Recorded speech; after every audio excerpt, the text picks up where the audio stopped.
হাতত ধৰি আগবাঢ়ি যোৱাৰ প্ৰতিশ্ৰুতি দিয়া ল'ৰাটো গুচি গ'ল।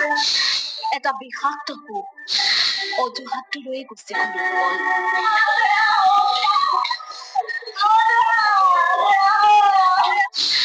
ঘৰখন এৰি সপোন এটা দুচকুত লৈ মহানগৰীলৈ অহা ল'ৰাটো আৰু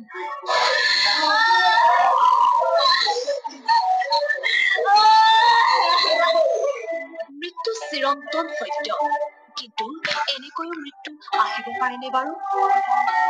সিদিনালৈকে বন্ধুৰ সৈতে হাতত ধৰি কথা পাতিছিল, একেলগে ফুৰিবলৈও গৈছিল, কিন্তু আজি সেই সতীৰ্থৰ হাতত ধৰিবলৈ নাই উৎপল। কান্দোনত ভাগি পৰিছে সতীৰ্থ।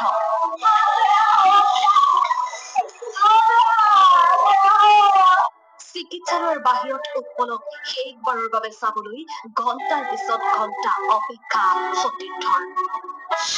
অৱশেষত সতীৰ্থই লগ পালে উৎপলক, কিন্তু আনদিনাৰ দৰে আহিবলৈ কথা পাতিবলৈ উৎপল উভতি নাহিল চিকিৎসালয়ৰ ভিতৰৰ পৰা। কিদৰে মানি লয় সতীৰ্থই?